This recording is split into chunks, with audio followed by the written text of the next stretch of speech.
Hello everyone, welcome to our YouTube channel accounting Adda. मैं खुर्शीद अंसारी आज आपको ये बताने जा रहा हूं कि हम लॉजिक के बेसिस पे कैसे जर्नल एंट्रीज पास कर सकते हैं। यहाँ पे मैं आपको दो मेथड नहीं सिखाने वाला हूँ, ना ही मैं आपको गोल्डन रूल का मेथड सिखाने वाला हूँ और ना ही मैं आपको अकाउंटिंग इक्वेशन का मेथड सिखाने वाला हूँ जो यूज किया जाता है जर्नल एंट्रीज पास करने के लिए।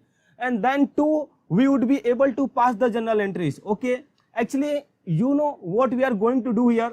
We are going to discuss the logic behind these both rules of accounting. Okay, तो चलिए स्टार्ट करते हैं। आज का लेक्चर बड़ा ही इंटरेस्टिंग होने वाला है दोस्त, बने रहिए हमारे साथ।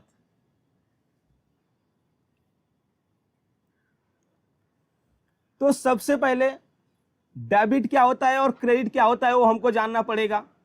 तो देखिए, जैसे मैथमेटिक्स में प्लस एंड माइनस होते हैं दोस्त, वैसे ही अकाउंटिंग में प्लस के लिए डेबिट होता है और माइनस के लिए क्रेडिट होता है। ठीक है, आपको मैथमेटिक्स का माइनस और प्लस आता है क्या? देखिए, जब अपने पास कुछ होता है तो वो प्लस में होता है। जैसे मैं बोलूं कि मेरे पास 1000 रुपया है तो 1000 रुपया प्लस में होएगा। और जब अपने पास कुछ कर्ज होता है तो कैसे होता है? माइनस में होता है। फॉर एग्जाम्पल, मिस्टर राम को मुझे 1 लाख रुपया देना है तो वहां पे -1 लाख आएगा हमारे बुक्स ऑफ अकाउंट में। समझ रहे हैं क्या? इसी तरह से अकाउंटिंग में जो चीजें डेबिट होती हैं, जो चीजें हमारे पास होती हैं, जो हमारे पावर्स होते हैं, उसे हम प्लस दिखाते हैं, उसे हम डेबिट दिखाते हैं। दूसरी साइड जो चीजें माइनस में होती हैं वो कौन सी होती हैं? जो हमारे कंधे पे बोझ होती हैं, जो हमारी जिम्मेदारी होती हैं, जो हमारी जवाबदेही होती हैं। बात समझे क्या? ओके, अभी मेरे पास 100 रुपया था, ऐसा समझ के चलिए, और ये 100 रुपये में से मुझे 20 रुपया किसी को देना है तो अल्टीमेटली मेरे पास कितना बचेगा? 80 रुपया।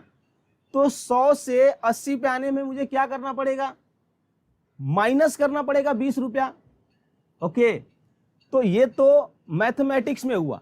अगर जो मैं अकाउंटिंग में देखूं तो अकाउंटिंग में मेरे पास डेबिट रहेगा 100 रुपया और इसको लाना है 80 रुपये पे, तो मुझे क्या करना पड़ेगा?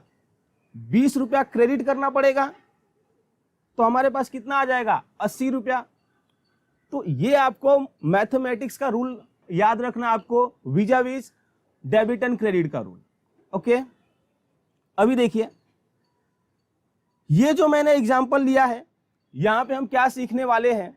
बिजनेस के ऊपर क्या रिस्पॉन्सिबिलिटी है और बिजनेस के पास क्या पावर है। बिजनेस की जो रिस्पॉन्सिबिलिटी है, जो जवाबदेही है, किसके प्रति है, और जो बिजनेस का जो पावर है वो किसके प्रति है, आई मीन टू से किसके टूवर्ड्स है। ओके, तो यहां पे देखिए, हमने एक एग्जाम्पल लिया है पूरे सिनारियो को समझने के लिए। ये जैसे ही एग्जाम्पल हमारा खत्म होएगा, हम अकाउंटिंग समझ जाएंगे कि जर्नल एंट्रीज लॉजिक वाइज कैसे पास किया जाता है। तो चलिए स्टार्ट करते हैं। तो सबसे पहले हम कौन सा रूल्स ऑफ अकाउंट फॉलो करते हैं या कौन सा मेथड ऑफ अकाउंटिंग फॉलो करते हैं?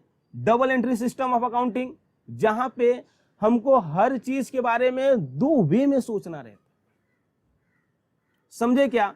जैसे कि अगर जो मैंने मोबाइल खरीदा 10,000 का, तो अपने को दो वे क्या सोचना पड़ेगा? देखिए साहब, मोबाइल खरीदे तो मोबाइल आपके पास आया, लेकिन साथ ही साथ कैश भी तो गया आपके पास से। तो इस तरह से हमको दो वे में सीखना रहता है और इसीलिए इसको हम double entry system of accounting कहते हैं। तो यहाँ पे ये जो मैं बिजनेस में ट्रांजेक्शन आपको बताने जा रहा हूं, ये ट्रांजेक्शन का आपको डबल इफेक्ट सोचना पड़ेगा कि इसका 2 वे इफेक्ट क्या होएगा। ओके, तो यहाँ पे एक बिजनेसमैन है, ये जो बिजनेसमैन है इनका नाम है मिस्टर केडी। ओके, और ये इनका एक बिजनेस है, इसका नाम रख देते हैं केडी एंड कंपनी। तो मिस्टर केडी ने बिजनेस ओपन किया, तो बिजनेस में पैसा डालना पड़ेगा ना। तो मिस्टर केडी ने क्या किया? मिस्टर केडी ने 10 लाख रुपया बिजनेस में डाल दिया। ओके, कैश डाल दिया। यहीं पे मैं आपसे एक बात पूछना चाहूंगा, आप ये बताओ, क्या हमको बिजनेसमैन और बिजनेस को एक मान लेना चाहिए, कि ऐसा मैं बोल दूं कि जो बिजनेस है और बिजनेसमैन है दोनों सेम है? नहीं, ऐसा नहीं बोल सकते। क्यों साहब, क्यों नहीं ऐसा बोल सकते? क्या प्रॉब्लम आएगा इसके वजह से? तो देखिए, अगर तो मैं बिजनेस को और बिजनेसमैन को एक मान लूं तो वहां पे ये प्रॉब्लम आने वाला है कि जो बिजनेसमैन के खर्चे होंगे उसको भी बिजनेस में रिकॉर्ड करना पड़ेगा, और जो बिजनेस के खर्चे होंगे वो भी बिजनेस में रिकॉर्ड करना पड़ेगा। So because of that business ने क्या किया ये हमको नहीं मालूम पड़ पाएगा। एक बार और, अगर जो मैं बिजनेसमैन और बिजनेस को सेम मान लूं, सो इन दैट केस जो बिजनेस में खर्चा हो रहा है और जो बिजनेसमैन के घर पे खर्चा हो रहा है वो दोनों मिक्स हो जाएगा, और बिकॉज ऑफ दैट जो बिजनेस का ट्रू पिक्चर है वो हमारे सामने नहीं आ पाएगा। तो इसको मद्देनजर रखते हुए क्या किया गया, इसको मद्देनजर रखते हुए अकाउंटिंग में बिजनेसमैन और बिजनेस को अलग अलग कर दिया गया, दो सेपरेट पहचान दे दी गई। ओके, और इस पहचान को कौन से कॉन्सेप्ट के नाम से जाना जाता है? तो एंटिटी कॉन्सेप्ट। एंटिटी कॉन्सेप्ट क्या बोलता है कि हमको बिजनेसमैन को और बिजनेस को अलग अलग मानना चाहिए जब हम अकाउंटिंग करें। ओके, तो आप ये बताओ, आप अकाउंटेंट किसके रहोगे, बिजनेस के या बिजनेसमैन के? तो बट ऑब्वियस आप अकाउंटेंट हैं, आप अकाउंटेंट तो ये बिजनेस के रहोगे। मुनीम आप कहां के रहोगे? तो बिजनेस के रहोगे। ठीक है, तो अभी ये जो केडीएन कंपनी है उसमें मिस्टर केडी पैसा डाल रहे हैं। तो देखिए अभी इससे क्या हो रहा है, तो बिजनेस के पास एक पावर आ रहा है। कौन सा पावर? कैश का पावर। एक तो ये बात हो गई, और दूसरी साइड बिजनेस के ऊपर एक जिम्मेदारी भी तो आ रही है कि मिस्टर केडी ने जो पैसा दिया है वो हमारे कंधे पे बोझ है, बिजनेस के कंधे पे बोझ है। तो देखिए, एक पावर आ रहा है और एक जिम्मेदारी आ रही है, और ये जो जिम्मेदारी है उसको अकाउंटिंग लैंग्वेज में हम कैपिटल के नाम से जानते हैं। Okay, anything invested by the proprietor into the business is known as capital. तो यहां पे प्रोप्राइटर ने बिजनेस में क्या किया है, बिजनेस में 10 लाख रुपया डाला है, तो वो कैपिटल के नाम से रिकॉर्ड होएगा। ओके, तो जो कैपिटल है वो हमारे कंधे पे बोझ है। ओके, और जो कैश है वो हमारा पावर है। तो अभी इस दोनों का अकाउंटिंग करना पड़ेगा। आप बता सकते हो क्या डेबिट होगा क्या क्रेडिट होगा? सीधी सी बात है, जो पावर रहता है वो डेबिट बैलेंस बताता है, प्लस बैलेंस बताता है, तो जो कैश है वो डेबिट होएगा। दूसरी साइड जो रिस्पॉन्सिबिलिटी है वो क्रेडिट बैलेंस बताती है, माइनस बैलेंस बताती है, तो क्रेडिट होएगा। समझे क्या? तो इस तरह से क्या होने वाला है, कैश अकाउंट डेबिट 10 लाख से टू कैपिटल अकाउंट। ओके, इसके बाद देखिए क्या हुआ।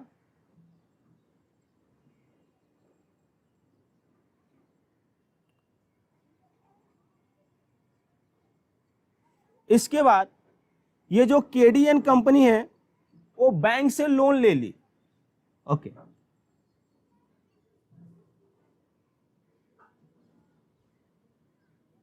लोन ले लिए, समझ लीजिए 5 लाख का। आप ये बताओ, ये 5 लाख से ऐसा दो वे में क्या हुआ रहेगा। एक तो 5 लाख हमारे पास आया रहेगा, आई मीन टू से बिजनेस के पास आया रहेगा। दूसरी बात क्या हुआ रहेगा, 5 लाख का बिजनेस पे एक कर्ज के नाम से जिम्मेदारी जनरेट हुई रहेंगी, जिसको हम बैंक लोन बोलते हैं। समझ रहे हैं? तो एक तो हमारे पास कैश आया। आप ये बताओ, कैश आया मतलब पावर आया, और पावर को तो अपने को प्लस के रूल से डेबिट करना रहता है। तो यहां पे 5 लाख से ये डेबिट होएगा, और दूसरी साइड क्या होने वाला है, दूसरी साइड हमारे ऊपर एक जिम्मेदारी आ रही है कि बैंक लोन, हमारा कंधा झुक रहा है, तो उसको रिकॉर्ड करना है तो क्या करना पड़ेगा, अपने को माइनस करना पड़ेगा। तो यहां पे क्रेडिट में क्या रहेगा, बैंक लोन, क्रेडिट, ये भी कितने से रहेगा, 5 लाख से। ओके, अभी हमारे बिजनेस ने क्या किया, हमारे बिजनेस ने बिल्डिंग खरीद ली, 2 लाख का बिल्डिंग खरीद लिया और तुरंत पैसा दे दिया। तो देखो क्या रहेगा, एक तो हमारे पास बिल्डिंग आया रहेगा और दूसरा कैश गया रहेगा। तो ये दोनों प्लस वाली चीजें हैं, दोनों हमारे पावर हैं। तो जो बढ़ रहा है उसको डेबिट कर दो और जो घट रहा है उसको क्रेडिट कर दो, है ना। तो देखिए, बिल्डिंग को अपने को डेबिट करना पड़ेगा 2 लाख से, और दूसरी बात, ये बिल्डिंग खरीदने में अपने को 2 लाख कैश देना पड़ा, तो 2 लाख कैश क्रेडिट होगा।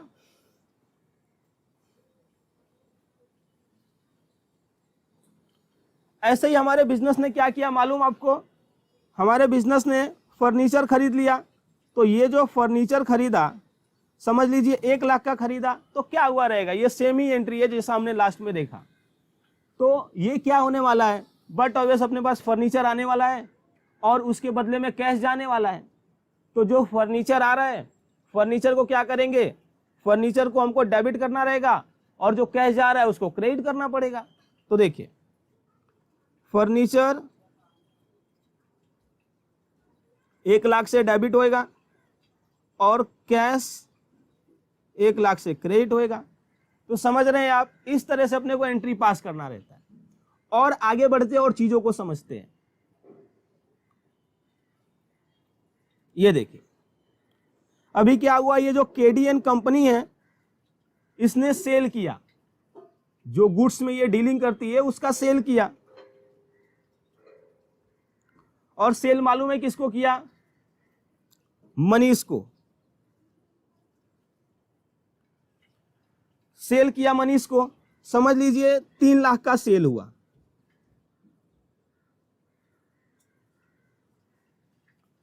ठीक है, तो मनीष ने क्या किया, सिनारियो 1, मनीष ने तुरंत 3 लाख रुपया निकाल करके अपने जेब से दे दिया।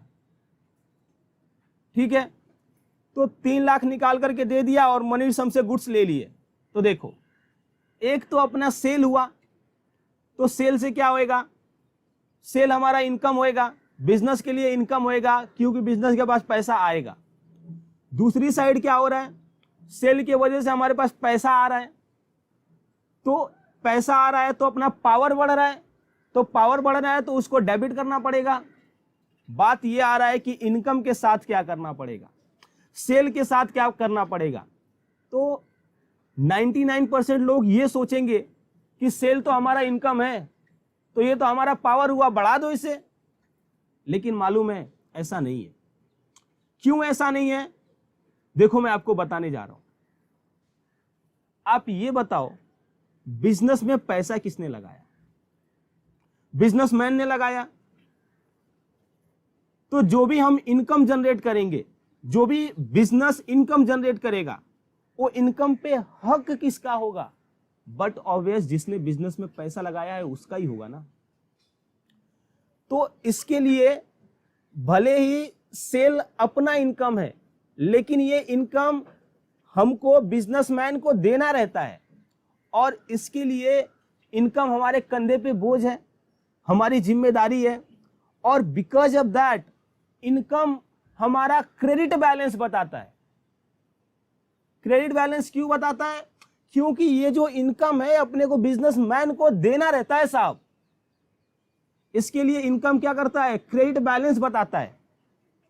तो आप ये बताओ, सेल को हमको क्या करना पड़ेगा, सेल को अपने को क्रेडिट करना पड़ेगा। तो देखिए, सेल क्रेडिट होएगा 3 लाख से, और जो कैश है, कैश अपने पास आ रहा है, बिजनेस के पास आ रहा है, तो ये कैश क्या होएगा, कैश डेबिट होएगा 3 लाख। अब बात को समझे, देखिए अभी हम सिनारियो 2 डिस्कस करने जा रहे हैं। सिनारियो 2 क्या बोलता है कि मनीष ने हमसे गुड्स तो खरीदा, लेकिन मनीष क्या बोल रहा है कि मनीष 10 दिन बाद पैसे देगा, ऐसा मनीष बोल रहा है। तो आप ये बताओ, अभी भी हमारा सेल का इनकम हुआ कि नहीं हुआ? हुआ ना। बस यहाँ पे क्या होने वाला है, पैसा आज के बदले 10 दिन बाद मिलने वाला है, और तो कुछ प्रॉब्लम नहीं है। तो अपना सेल का इनकम तो हुआ, लेकिन यहाँ पे अपने पास ये जो पैसा है वो अभी नहीं आएगा। हाँ, लेकिन एक पावर आएगा कि नहीं दोस्तों? कौन सा पावर? कि मनीष पैसे दे देना। और जब कोई अपने से उधारी पे बिजनेस में खरीदता है तो उसे हम डेटर बोलते हैं, क्योंकि उससे अपने को पैसा लेना रहता है। ठीक है, आप ये बताओ, जब मनीष ने हमसे कैश पे गुड्स खरीदा तो हम इसमें इंटरेस्ट होंगे क्या कि मनीष का नाम क्या है, उसका एड्रेस क्या है? हमको उससे क्या मतलब? आपने हमसे गुड्स खरीदा और हमको पैसा दे दिया, तो मुझे अभी इस बात से थोड़े ना कुछ मतलब है कि आपका नाम क्या है, आपका एड्रेस क्या है। समझ रहे हो? तो जब भी ट्रांजैक्शन कैश में होता है तो वहां पे हमको सामने वाले का नाम और एड्रेस से मतलब नहीं होता। सामने वाले का नाम हम अपने बुक्स में रिकॉर्ड करके नहीं रखते। लेकिन जब भी ट्रांजैक्शन क्रेडिट पे होता है, when the transaction happen on credit basis, on उधारी बेसिस, तो अगर जो उधारी के पे ट्रांजैक्शन होएगा तो वहां पे अपने को सामने वाले का नाम लिख करके रखना बहुत जरूरी है कि नहीं है? ना जरूरी, क्योंकि उसको पैसा अपने को देना भी पड़ सकता है, लेना भी पड़ सकता है। तो इसके लिए जब तक लिए और न दिए नहीं है तब तक हमारे बुक्स ऑफ अकाउंट में सामने वाला पार्टी आता है। इसीलिए आपको यहाँ पे क्या याद रखना है? आपको यहाँ पे ये याद रखना है कि जब भी ट्रांजैक्शन क्रेडिट पे होंगे तो सामने वाला पर्सन आएगा, लेकिन अगर ट्रांजैक्शन क्रेडिट पे नहीं है तो सामने वाला पर्सन हमारे बुक्स में नहीं आएगा। तो दूसरे ट्रांजैक्शन में क्या होएगा? 3 लाख से अपना सेल तो बढ़ेगा ही, लेकिन 3 लाख से ये कैश नहीं बढ़ेगा। कैश के जगह पे क्या बढ़ेगा? मनीष बढ़ेगा। कौन से नाम से? हमारे बुक में डेटर से। और देखो, ये हमारा पावर बन गया ना कि मनीष पैसे दे देना। वो बोलेगा ना हाँ मैं पैसे दे दूंगा। ओके, तो ये पावर है, तो पावर को हमारे बुक्स ऑफ अकाउंट में डेबिट होएगा, है ना, क्योंकि ये प्लस बैलेंस बताएगा, कुछ अपने पास है तो डेबिट कर दो आप 3 लाख से। ओके, तो इनकम पे भले ही बिजनेस ने कमाया, लेकिन इस पे हक किसका बना? बिजनेसमैन का बना, क्योंकि उसने बिजनेस में पैसा लगाया है और एंटिटी कॉन्सेप्ट के वजह से दोनों एक दूसरे से अलग है। And because of that income जो है हमारे कंधे पे बोझ होता है। ठीक है, आगे बढ़ते हैं और चीजों को समझते हैं। अभी देखिए, ये जो केडीएन कंपनी है, इन्होंने गुड्स बाय भी किया। बाय का मतलब क्या होता है? परचेस। तो गुड्स परचेस किया। परचेस किया किससे किया? समझ लीजिए, ये पूजा से किया। पूजा से गुड्स परचेस किया। कितने का खरीदा मालूम है? 2 लाख का। 2 लाख का केडीएन कंपनी ने गुड्स खरीदा। ओके, तो केडीएन कंपनी को 2 लाख अभी पैसा देना पड़ेगा। ओके, तो पैसा तो जाएगा, मतलब अपना पावर कम हो रहा है। तो पावर कम हो रहा है तो उसको तो अपने को माइनस करना पड़ेगा, मतलब अपने को क्रेडिट करना पड़ेगा। तो कैश तो क्रेडिट होएगा 2 लाख से, लेकिन दूसरी साइड बात करें, जो एक्सपेंस हुआ परचेस के नाम से, वो क्या होएगा? उसको अपने को डेबिट करने का कि क्रेडिट करने का? वो अपना पावर बता रहा है कि जिम्मेदारी बता रहा है? आपको मालूम है, जो एक्सपेंस होते हैं वो हमारे पावर होते हैं। अभी आप बोलोगे ये कैसे? ये इसके लिए आप ये बताओ, जब इनकम हो रहा था तो आप किसको दे रहे थे? बिजनेसमैन को दे रहे थे। तो वो जो इनकम कमाने के लिए खर्चा होगा वो आप लोगे किससे? But obvious you are going to get that from businessman only, है ना? बात समझ रहे क्या आपको? वो चीजें आप लोगे कहां से? बिजनेसमैन से ही तो लोगे। और इसीलिए एक्सपेंस हमारा डेबिट बैलेंस बताता है, क्योंकि ये अपने को बिजनेसमैन से लेना रहता है, या दूसरी तरह से ये भी बोल सकते हैं कि बिजनेसमैन को अपने को नेट में देना रहता है। क्या हमने कमाया सेल से और वो कमाने के लिए क्या खर्चा किया वो सबको माइनस कर दो और जो नेट बच रहा है वो बिजनेसमैन को उठा करके दे दो। इसीलिए जो अपना एक्सपेंस रहता है वो डेबिट बैलेंस बताता है। तो देखो एक्सपेंस है अपना प्लस में, तो उसको बढ़ाना है तो अपने को क्या करना पड़ेगा, डेबिट करना पड़ेगा, है ना। तो एंट्री कैसे बनेगा, देखो परचेस अपने को डेबिट करना पड़ेगा, कितने से, 2 लाख से, और अपना एक पावर कम हो रहा है, कौन सा पावर, कैश का पावर, तो कैश को अपने को क्रेडिट करना पड़ेगा, कितने से, 2 लाख से। अभी देखिए एक और एग्जांपल लेते हैं, ये मिस्टर दीपक है, ये हमारे ऑर्गेनाइजेशन में काम करते हैं। तो ये हमारे ऑर्गेनाइजेशन में काम करते हैं एज ए एम्प्लॉय, तो इनको हम सैलरी देते हैं, सैलरी देते हैं। समझ लीजिए इनका सैलरी है 40,000 पर मंथ। तो आप ये बताओ जब हम सैलरी देंगे तो क्या होएगा, एक तो हमारा कैश जाएगा, मतलब हमारा पावर कम होएगा। तो जब भी पावर कम होता है तो उसको अपने को क्रेडिट करना रहता है, तो ही तो कम होगा, क्योंकि वो प्लस बैलेंस बताता है, डेबिट बैलेंस बताता है। तो उसका उल्टा करना पड़ेगा, तो डेबिट का उल्टा क्रेडिट होता है। दूसरी साइड 40,000 हमारा खर्चा हुआ सैलरी के नाम से, तो ये हम लोग क्या करेंगे, जब भी प्रॉफिट, जब भी इनकम हो रहा था तो बिजनेसमैन आपको दे रहे थे, तो जो इनकम कमाने के लिए खर्चा हो रहा है उसको आप भर के दो।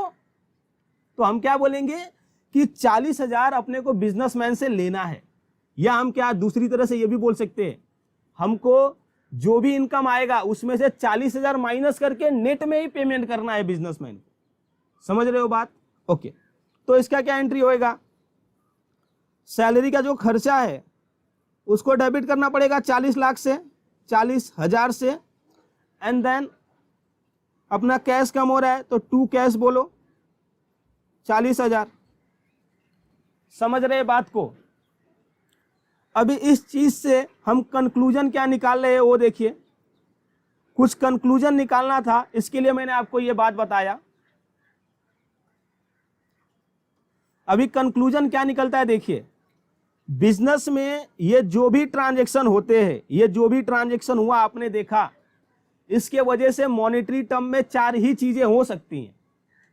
ठीक है, क्या क्या हो सकती है, देखो बिजनेस करने के वजह से बिजनेस से कुछ खर्चे हो जाए,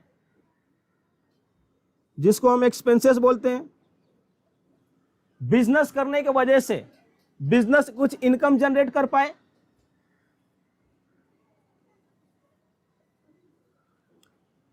बिजनेस करने के वजह से बिजनेस के पास कुछ पावर्स आ जाएं, जैसे कि हमने मनीष को सोल्ड कर दिया तो मनीष पैसे दे देना, हमारे पास बिल्डिंग आ गया, फर्नीचर आ गया, ऐसा कुछ, तो हमारे एसेट्स आ जाएं। देन बिजनेस करने के वजह से हमारे ऊपर कुछ जवाबदेही आ जाए, जिम्मेदारी आ जाए, जिसको हम अकाउंटिंग में लायबिलिटी के नाम से जानते हैं।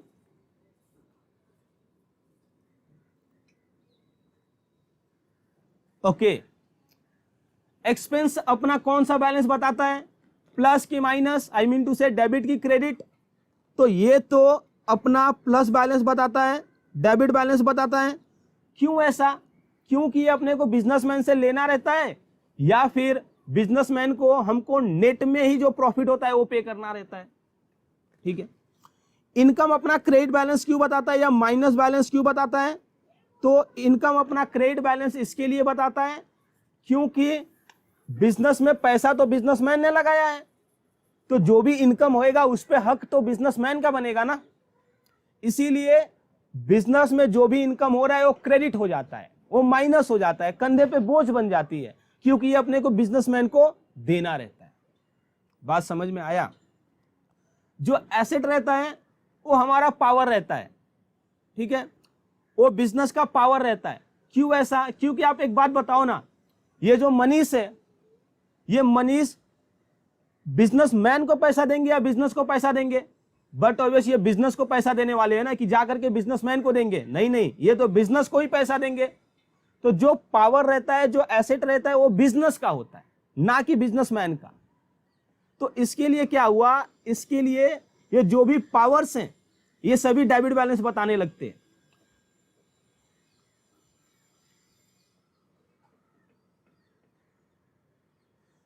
जो भी लायबिलिटीज हैं, लायबिलिटी अपना क्या करती हैं, क्रेडिट बैलेंस बताती हैं।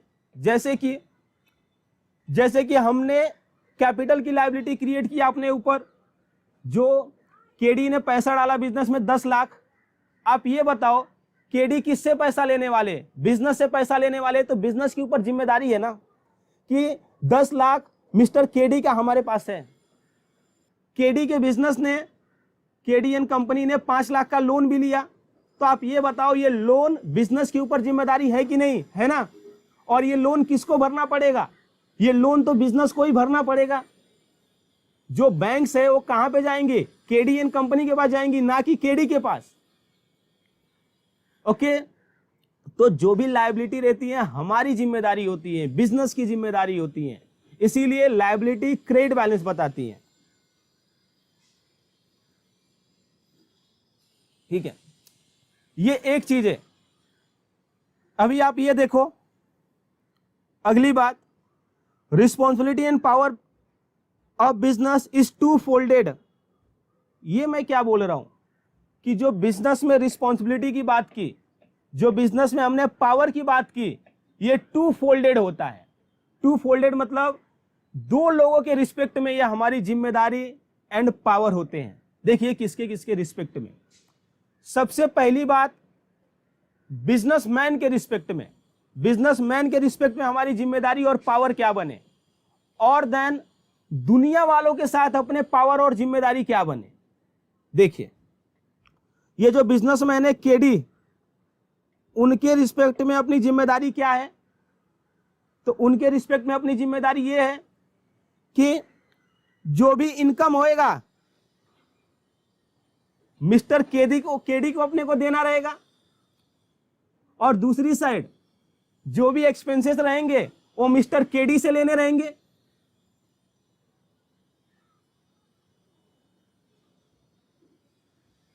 समझ रहे हैं,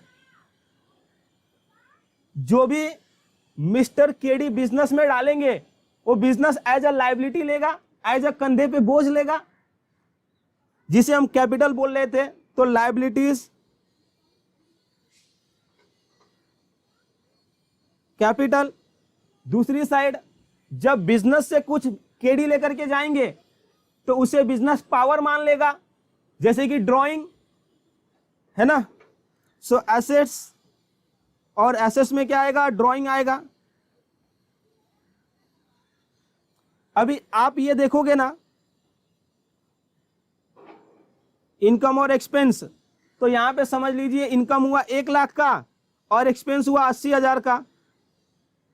तो आप ये बताओ मिस्टर केडी को हम देंगे कितना, देंगे तो 20,000 ही ना, जो प्रॉफिट हुआ।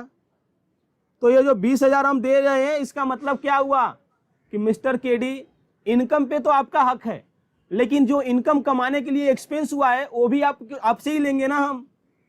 तो इसीलिए जो अपना इनकम होता है वो क्रेडिट बैलेंस बताता है, क्योंकि in business money has invested by the businessman, and because of that whatever the income business is earning, that's all income belongs to businessman. However the expenses which we are incurring to earn that income, we are supposed to minus that from the income, and net income should be transferred to businessman. ठीक है, तो यहां पे ये हुआ businessman के respect में हमारी जवाबदेही क्या है, हमारी रिस्पॉन्सिबिलिटी क्या है। अभी देखते हैं दुनिया वालों के साथ अपनी जवाबदेही और रिस्पॉन्सिबिलिटी क्या हो सकती है, या हमारे एसेट्स, हमारे पावर क्या हो सकते हैं। तो देखिए, आउटसाइडर हमारे ऊपर रिस्पॉन्सिबिलिटी भी क्रिएट कर सकते हैं, हमारे ऊपर मतलब बिजनेस के ऊपर, एंड कुछ पावर भी जनरेट कर सकते हैं। जैसे कि देखिए, अगर जो मैंने बैंक से लोन लिया तो क्या हुआ, वो जो बैंक से लोन लिया वो तो हमारे ऊपर जिम्मेदारी आई ना। तो वो जिम्मेदारी को मैं क्या बोलता हूं, वो जिम्मेदारी को मैं लायबिलिटी बोलूंगा, और इस लायबिलिटी को क्या नाम दूं, इस लायबिलिटी को मैं नाम दूंगा बैंक लोन।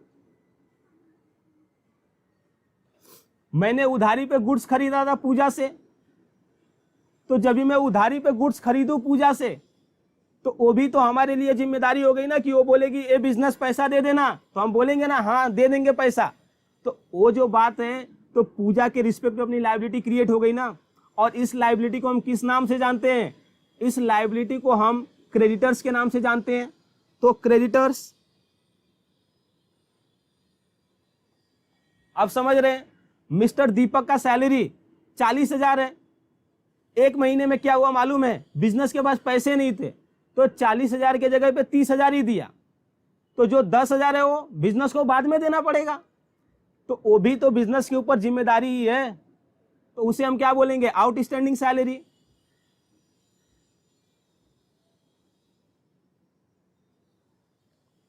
आप समझ रहे हो? मतलब कि दुनिया वालों के साथ हमारे ऊपर बहुत सारे जिम्मेदारियां आ सकती है और ये हमको पे करना पड़ेगा।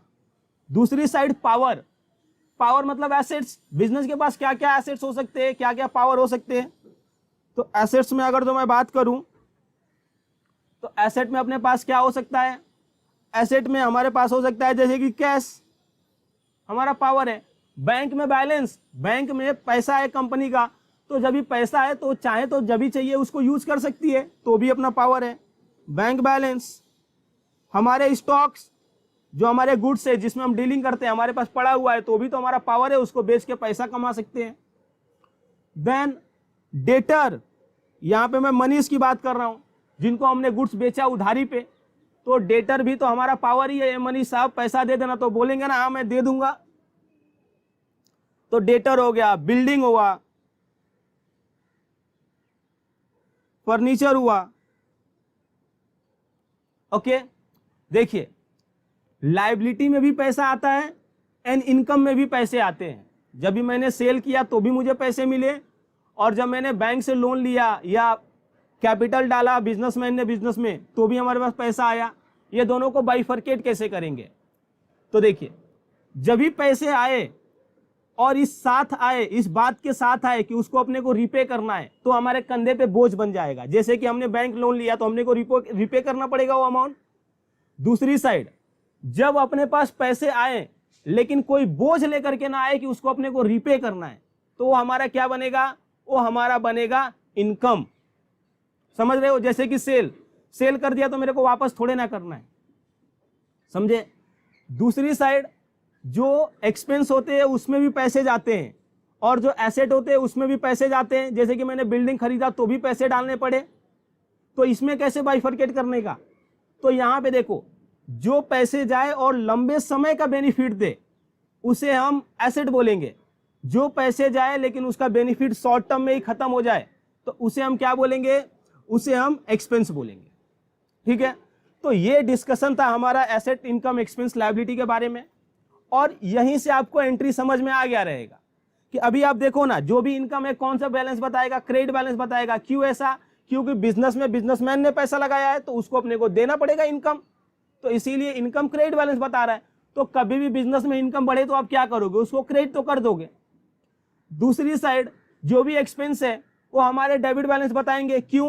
क्योंकि सीधी सी बात है, बिजनेसमैन, आप ये बताओ कि बस आप पैसा लेने के लिए जिम्मेदार हो? जब भी हमारा खर्चा हो रहा है तो भी तो भरो। जब भी मैं आपका सेल का इनकम आपको दे रहा हूं, तो जो एक्सपेंस मैं इनकर्ड कर रहा हूं वो सेल के इनकम को जनरेट करने के लिए, वो भी तो आपसे ही लिया जाएगा। इसीलिए जितने भी एक्सपेंस है ये डेबिट बैलेंस बताते हैं, क्योंकि ये अपने को बिजनेसमैन से लेना रहता है। ठीक है, ये पावर विथ बिजनेसमैन में आ गया। दूसरी साइड, दुनिया वालों के साथ बहुत सारे इनकम और एक्सपेंस हो सकते हैं, एसेट एंड लायबिलिटीज हो सकता है। तो ये सबको क्या बोलते हैं हम? ये सबको भी हम रिकॉर्ड करना रहता है हमको। तो जो भी रिस्पॉन्सिबिलिटी रहेगा वो अपना क्रेडिट बैलेंस बताएगा, और जो भी अपने एसेट्स रहेंगे वो डेबिट बैलेंस बताएंगे, डेबिट बैलेंस बताएंगे। अभी देखो, ऐसे ही दुनिया वालों के साथ सेल हो सकता है, परचेस हो सकता है, एडवर्टाइजमेंट का खर्चा हो सकता है, इंश्योरेंस का खर्चा हो सकता है, डॉग चार्जेस हो सकता है। There can be an number of things which can happen. Okay, तो आपको लॉजिक याद रखना है साहब, और लॉजिक मुझे ऐसा लग रहा है कि अभी आपको एकदम क्लियर हो गया रहेगा। ठीक है, तो यहां पे देखिए, कुछ हमने एग्जाम्पल बेसिस पे जर्नल एंट्रीज लिया है। ये जर्नल एंट्री खत्म करते हैं एंड देन आपका ये लेक्चर खत्म हो जाएगा और आपको जर्नल एंट्रीज बिना किसी अकाउंटिंग रूल के समझ में आ जाएगा। तो देखिए कमीशन रिसीव्ड 25,000, तो कमीशन रिसीव्ड हुआ, तो एक तो अपने पास कैश का पावर बढ़ा और ये जो कमीशन इनकम है क्योंकि रिसीव्ड हो रहा है तो ये जो इनकम है अपने को बिजनेसमैन को देना पड़ेगा, तो इसीलिए क्या होएगा, कैश अपना पावर बढ़ रहा है तो उसको डेबिट कर दो। कितने से, 25,000 से। और क्या रहेगा, टू इनकम कमीशन 25,000। ओके, अगला एंट्री डिविडेंड रिसीव्ड 20,000, तो 20,000 अपने को डिविडेंड मिला, तो ये बताओ ये डिविडेंड अपने को देना किसको पड़ेगा, बिजनेसमैन को देना पड़ेगा क्योंकि उसी के पैसे से तो हमने इन्वेस्टमेंट मारा रहेगा। तो इसके लिए क्या हुआ, अभी हमको क्या करना है, तो सबसे पहले अपने पास कैश आया रहेगा, तो cash account debit 25,000 and then to dividend 25,000। Okay, ये मैंने 25,000 के बेसिस पे बता दिया, तो इसको 25,000 कर लीजिए। तो आइए अभी देखते हैं अगला entry. So goods loss by fire 20,000 and insurance claim receivable 15,000। तो बिजनेस में 20,000 का गुड्स जल गया एंड देन इंश्योरेंस क्लेम अपने को रिसीवेबल है 15,000। तो देखिए गुड्स लॉस बाय फायर कितना है,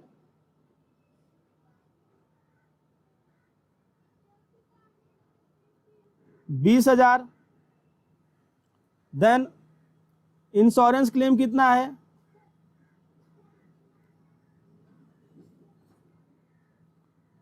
15,000। तो आप ये बता सकते हो अपने को इफेक्टिव लॉस कितने का हुआ, तो लॉस हुआ अपना 5,000 का। अभी देखिए गुड्स लॉस बाय फायर, जिसके वजह से हमारे पास से गुड्स जाएगा कितने का, हमारे बिजनेस में गुड्स कम कितने का होएगा, तो हमारे बिजनेस में गुड्स तो कम होएगा 20,000 का, तो 20,000 का स्टॉक कम हो जाएगा, तो इसको अपने को क्रेडिट करना पड़ेगा। देन जो इंश्योरेंस क्लेम अपने को रिसीवेबल है उतने का अपना पावर बनेगा कि ये इंश्योरेंस कंपनी क्लेम दे देना, तो बोलेंगे हाँ हम दे देंगे, तो ये इंश्योरेंस क्लेम अपना एसेट है, अपना पावर है, तो ये डेबिट होएगा, कितने से डेबिट होएगा, 15,000 से। देन ये जो 5,000 है ये हमारा लॉस हो गया। आप ये बताओ बिजनेस जो बिजनेस है वो किसके लिए बिजनेस कर रहा है, बट ऑब्वियस बिजनेसमैन के लिए।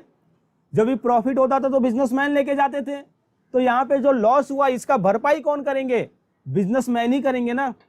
तो इतना अपने को बिजनेसमैन से रिसीव्ड होएगा या हम नेट में काट करके कम प्रॉफिट उनको देंगे, तो इसीलिए ये भी अपना डेबिट बैलेंस बताएगा। समझ रहे हैं। तो देखिए इंश्योरेंस क्लेम डेबिट, देन ये 5,000 का loss debit and then goods loss by fire stock 20,000 से क्रेडिट, ऐसा एंट्री बनेगा। उसके बाद salary per month 20,000 and salary paid 15,000। तो एक एम्प्लॉय थे, उनका एक महीने का सैलरी होता था 20,000 और हमारे बिजनेस ने पे कितना किया है, 15,000। तो कितना कम पे हुआ है बताइए, 5,000। और ये जो कम पे हुआ है बाद में तो अपने को देना पड़ेगा ना, बिजनेस को तो बाद में देना पड़ेगा। तो जब तक बिजनेस ने वो दिया नहीं है वो बिजनेस के ऊपर बोझ है। तो देखिए सैलरी का खर्चा कितना हो जाएगा, सैलरी का जो खर्चा है, सैलरी का जो एक्सपेंस है वो 20,000 रहेगा और ये अपने को बिजनेसमैन से लेना रहता है या नेट में प्रॉफिट पे करना रहता है, तो इसीलिए डेबिट होएगा। एंड देन जो हमने कैश पे कर दिया सैलरी में 15,000, वो हमारा क्या हुआ, उतने से हमारा पावर कम हो गया कैश का, तो कैश जो कैश है वो 15,000 से घट जाएगा, तो इसको क्रेडिट करना पड़ेगा क्योंकि कैश डेबिट बैलेंस बताता है। एंड देन जो 5,000 हमने नहीं पे किया है, हमारे बिजनेस ने नहीं पे किया है, हमारे कंधे पे बोझ है ना, बिजनेस के कंधे पे बोझ है ना, आते रहेंगे ये जो एम्प्लॉय है कि मेरा 5,000 दे देना, तो बिजनेस क्या बोलता रहेगा, हाँ हम दे देंगे। तो इतना हमारे कंधे पे बोझ है। तो जब भी लायबिलिटी रहता है, जब भी कुछ क्रेडिट में रहता है तो उसको बढ़ाना रहेगा, तो क्या करना पड़ेगा, क्रेडिट करना पड़ेगा। और ये कौन से नाम से क्रेडिट होएगा, तो ये नाम रहेगा इसका outstanding salary to employ, outstanding salary. अगला entry, investment made by business, business ने 2,50,000 का इन्वेस्टमेंट कर डाला। तो जब इन्वेस्टमेंट किया रहेगा तो बिजनेस के पास से 2,50,000 का कैश गया रहेगा, पावर कम हुआ रहेगा तो उसको क्रेडिट करना पड़ेगा। एंड देन 2,50,000 का इन्वेस्टमेंट भी तो आया रहेगा, किसी कंपनी में हिस्सेदारी भी तो आई रहेंगी, तो उतना अपना पावर बन जाएगा। सो देखो, investment account debit,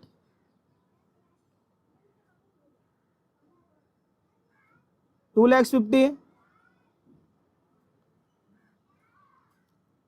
cash credit 2,50,000।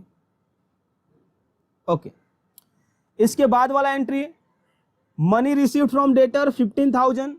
तो डेटर से अपने को 15,000 मिले हैं। तो देखिए 15,000 अपना कैश बढ़ गया, लेकिन एक पावर भी तो घट गया। डेटर से जो अपने से उधारी पे खरीदा था और उसको पैसा देना था, तो उसने अभी दे दिया। तो अभी भी मैं बोलूंगा क्या कि ये डेटर पैसे दे देना, डेटर पैसे दे देना, बोलेगा डेटर ना कि मैं तो आपको पैसा दे दिया हूं, अभी अपने बुक से मेरा नाम काट दो, है ना। तो अभी क्या होएगा, 15,000 से हमारा डेटर भी कम होएगा, तो पावर कम हो रहा है तो उसको क्रेडिट करना पड़ेगा, और कैश का पावर बढ़ रहा है तो उसको डेबिट करना पड़ेगा। तो देखो, कैश को अपने को डेबिट करना रहेगा 15,000 से, एंड देन अपना डेटर को क्रेडिट करना रहेगा 15,000 से। तो इस तरह से मैंने आपको सिखाया कि लॉजिकल वे में एंट्री पास कैसे कर सकते हैं। ना ही गोल्डन रूल का नॉलेज हमने यहाँ पे यूज किया, और ना ही अकाउंटिंग इक्वेशन का नॉलेज हमने यूज किया, जस्ट हमने अपना दिमाग लगाया और चीजों को समझ लिया। ठीक है, तो अभी नेक्स्ट लेक्चर में मैं क्या करने वाला हूँ, एक मास्टर सम लेकर के सॉल्व कराने वाला हूँ इसी लॉजिक के बेसिस पे। तो उस लेक्चर को आप जरूर देखना, देन आपको जनरल एंट्रीज बहुत अच्छे से समझ में आ जाएंगी। ओके, तो चलिए मिलते हैं नेक्स्ट लेक्चर में मास्टर सम के साथ। Thank you.